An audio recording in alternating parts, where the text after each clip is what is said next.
ایک بادشاہ جادو کے زور پہ حکومت کرتا تھا۔ جب وہ ایک جادوگر اس نے رکھا ہوا تھا تو جادوگر اس کو جادو بتاتا، وہ جادو کے زور پر حکومت کرتا۔ جادوگر بوڑھا ہو گیا تو کہنے لگا بادشاہ کوئی نوجوان میرے پاس بھیج دے، اب میں بوڑھا ہو گیا ہوں، میرا پتہ کوئی نہیں کب مر جاؤں۔ ایک نوجوان کی ڈیوٹی لگائی، بڑا زیرک سمجھدار، اپنے رعایا میں سے چن کے جو ذہین فطرت مزاج بچہ تھا وہ اس نے لگایا۔ اللہ کے محبوب علیہ الصلوۃ والسلام فرماتے ہیں بچہ جادو سیکھنے لگا، وقت گزرنے لگا۔ بچہ جب جادو سیکھنے جاتا تو رستے میں ایک راہب بھی تھا جو انجیل جانتا تھا، وہ اللہ اللہ سکھاتا، لوگوں کو حضرت عیسیٰ علیہ السلام کی تعلیمات سے آگاہ کرتا۔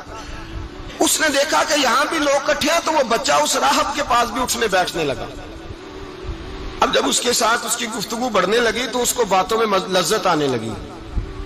اس نے راہب نے پوچھا کہ تو کون ہے اور کس طرح سے آیا ہے، کیا تیرا معاملہ